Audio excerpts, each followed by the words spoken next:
नमस्कार दोस्तों, एक लंबे इंतजार के बाद मध्य प्रदेश पुलिस विभाग के अंतर्गत आज ऑफिशियल नोटिफिकेशन जारी कर दिया गया है। करीब 7,500 पदों पर कांस्टेबल की भर्ती होने वाली है, जिसका अनाउंसमेंट आज हो चुका है। नोटिफिकेशन भी आधिकारिक वेबसाइट पर आ चुका है। तो जिन भी अभ्यर्थियों को इस परीक्षा का इंतजार था, नोटिफिकेशन का इंतजार था, उन सभी के लिए बड़ी खुशखबरी आ चुकी है। तो आज के इस वीडियो में हम जानेंगे कि एमपी पुलिस के अंतर्गत जो कांस्टेबल की भर्ती निकली है, करीब 7,500 पदों पर ये भर्ती होने वाली है।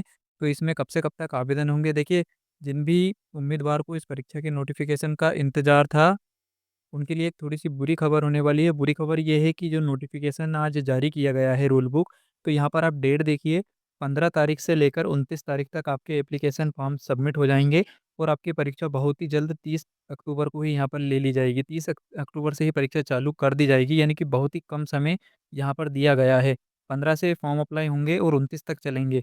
लेकिन जो परीक्षा होगी वो 30 तारीख से ही, अगले महीने 30 तारीख से ही प्रारंभ कर दी जाएगी। यानी कि बहुत ही ज़्यादा कम समय उम्मीदवार को इस बार मिलने वाला है। तो जो भी एमपी पुलिस की पहले से तैयारी कर रहे हैं, प्रिपरेशन कर रहे हैं, उनके लिए तो बहुत अच्छा है कि जल्दी उनकी परीक्षा हो जाएगी। लेकिन जो नए हैं, जो अब इस परीक्षा का हिस्सा बनने वाले हैं, तो उनके लिए बहुत ही कम समय है। नोटिफ़िकेशन के अनुसार 30 अक्टूबर से ही परीक्षा प्रारंभ कर दी जाएगी। तो गाइस, जो भी एमपी पुलिस की तैयारी कर रहे हैं, उनके लिए बहुत कम समय होने वाला है, तो फटाफट आप इस नोटिफ़िकेशन को डाउनलोड करके अपनी तैयारियों में लग जाइए। चलिए, अब हम भी बिना देरी किए आपको बताते हैं कि इसमें कितने पद हैं, किस प्रकार से यहाँ पर योग्यताएँ रखी गई हैं, कैसे आपको आवेदन करना है और रूल बुक को पूरा अच्छे से हम समझते हैं। सबसे पहले हम डेट की ही बात कर लेते हैं, तो जैसा कि मैंने आपको बताया, 15 सितंबर से एप्लीकेशन स्टार्ट हो जाएँगे, ऑनलाइन आप आवेदन कर सकेंगे। 29 तारीख तक चलने वाले हैं। संशोधन के लिए आपको 4 अगस्त तक की डेट, 4 अक्टूबर तक की डेट, सॉरी, यहाँ पर 4 अक्टूबर तक की डेट आपको मिलने वाली है और परीक्षा आपकी 30 अक्टूबर से शुरू हो जाएगी। अब यहीं पर हम नीचे आपको एक छोटा-सा इन्फॉर्मेशन एप्लीकेशन फ़ीस के बारे में भी दे देते हैं। तो आवेदन अगर आप ऑनलाइन करेंगे, तो सभी पदों हेतु जो आवेदन है केवल मध्य प्रदेश के मूल निवासी, उनके लिए ₹500 यहाँ पर लगने वाले हैं। पुलिस विभाग के जो आवेदन करेंगे, पुलिस विभाग के विभागीय परीक्षा शुल्क अगर इसके लिए रखा गया है, तो वो ₹200 और ₹250 रखा है, ठीक है? तो इस प्रकार से अनारक्षित के लिए ₹500 है और अन्य सभी कैटेगरीज़ के लिए ₹250 यहाँ पर लगने वाले हैं। इसके अलावा पोर्टल चार्ज ₹60 और जीएसटी ₹20 आपकी लगने वाली है। परीक्षा की डेट्स के बाद अगर हम बात करें, तो यहाँ पर परीक्षा की शिफ्ट 2 होने वाली है, मॉर्निंग एंड इवनिंग, दोपहर की। तो यहाँ पर प्रथम परीक्षा सुबह के समय में होगी और एक दोपहर के टाइम में। तो जैसा हर बार व्यापम द्वारा लिया जाता है, ईएसबी द्वारा, उस तरह की परीक्षा यहाँ पर होने वाली है। टोटल पदों की बात करें, तो यहाँ पर आपको सबसे अच्छी बात ये है कि इन्होंने सब कैटेगरी वाइज़ यहाँ पर नोटिफ़िकेशन में ही, रूल बुक में ही मैंने में यहाँ पर मेंटेनेंस करके जमा दिया है कि कौन से पदों के लिए कितने पद आरक्षित हैं, कौन सी कैटेगरी के लिए। जैसे कि यहाँ पर देखेंगे यूआर, एससी, एसटी, ओबीसी, तो सबके लिए यहाँ पर अलग-अलग दे रखा है। टोटल अगर हम ओवरऑल बात करें, तो यहाँ पर करीब 7,500 पदों पर ये भर्ती होने वाली है आरक्षक की। तो यहाँ पर आप देख सकते हैं टोटल पोस्ट 7,500 यहाँ पर देखने को मिल रही है, जो कि जनरल ड्यूटी जीडी के अंतर्गत होने वाली है। इस नोटिफ़िकेशन के अनुसार सैलरी की भी अगर हम बात करें, तो अगर इस भर्ती में आपका चयन होता है दोस्तों, तो आरक्षक जीडी के पदों पर आपको 19,500 से लेकर 62,000 रुपए तक का वेतन मिलने वाला है।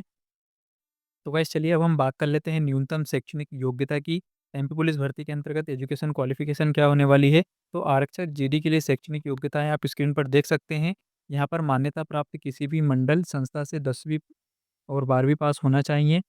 हायर सेकेंडरी और हाई स्कूल पास अभ्यर्थी इसके लिए आवेदन कर सकते हैं। अनारक्षित, अनुसूचित जाति तथा अन्य पिछड़ा वर्ग के लिए ये वाली योग्यताएँ रखी गई हैं। वहीं यदि आप अनुसूचित जनजाति वर्ग से आते हैं, तो आप 8वीं पास हैं तब भी इसमें आवेदन कर सकते हैं। यानी कि अनुसूचित जनजाति वर्ग के लिए इसके शैक्षणिक योग्यता में छूट दी गई है, यानी कि 8वीं पास भी आवेदन कर सकते हैं।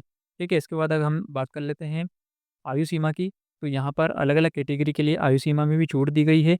मध्य प्रदेश के अनारक्षित उम्मीदवार के लिए यहाँ पर 33 वर्ष अधिकतम आयु सीमा रखी गई है। वहीं एससी, एसटी और ओबीसी वर्ग के उम्मीदवारों को 38 वर्ष तक की यहाँ पर आयु सीमा में छूट देखने को मिलेगी। चलिए बात कर लेते हैं एग्ज़ाम पैटर्न की। तो यहाँ पर परीक्षा दोस्तों 2 चरणों में आयोजित होने वाली है। पहले चरण आपका लिखित एग्ज़ाम होने वाली है, जिसमें आपसे बहुविकल्पी एमसीक्यू क्वेश्चन पूछे जाएँगे और दूसरा चरण आपका होने वाला है फिज़िकल का। तो पहले चरण में जो परीक्षा होगी वो 2 घंटे की परीक्षा होगी, जिसमें आपसे 100 क्वेश्चन पूछे जाएँगे, 100 प्रश्न का पेपर आपसे पूछा जाएगा।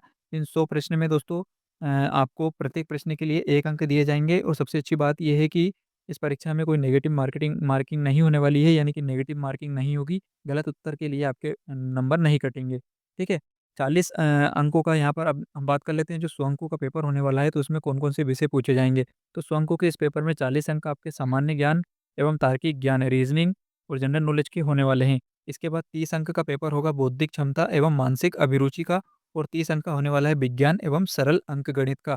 तो यहाँ पर करीब 60 से 65 अंकों का पेपर आपका रीज़निंग और मैथ्स का होने वाला है। बाकी आपका जनरल नॉलेज और अन्य के खाते में चला जाएगा। तो इस प्रकार से आपकी ये परीक्षा होने वाली है। इसके बाद होगा आपका फिज़िकल वेरिफ़िकेशन, फिज़िकल जो होने वाला है, तो फिज़िकल के भी अंक यहाँ पर लिखित परीक्षा की जो पहली परीक्षा होगी, जो पास होंगे उनको सेकंड परीक्षा के लिए बुलाया जाएगा फिज़िकल के लिए, और फिर उस फिज़िकल में इसके नंबर जोड़े जाएँगे।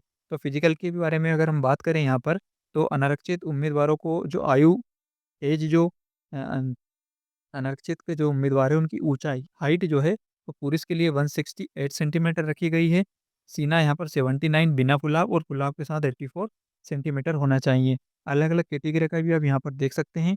इसके अलावा यहाँ पर सभी कैटेगरीज़ के बारे में यहाँ पर फिज़िकल की जानकारी भी नोटिफ़िकेशन में दी गई है, तो आप नोटिफ़िकेशन में ये देख सकते हैं।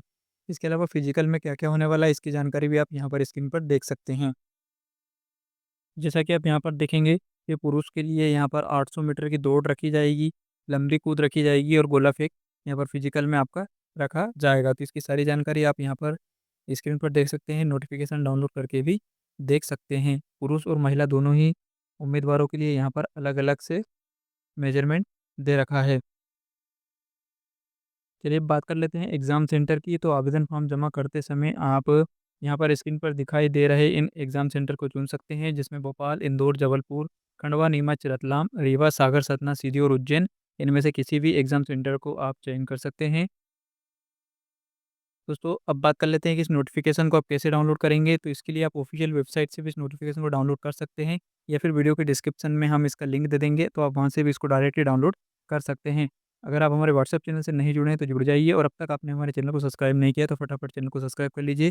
किसी भी प्रकार के सवाल के लिए आप कमेंट कर सकते हैं। इस वीडियो को लाइक और शेयर करना बिल्कुल नहीं भूलिएगा।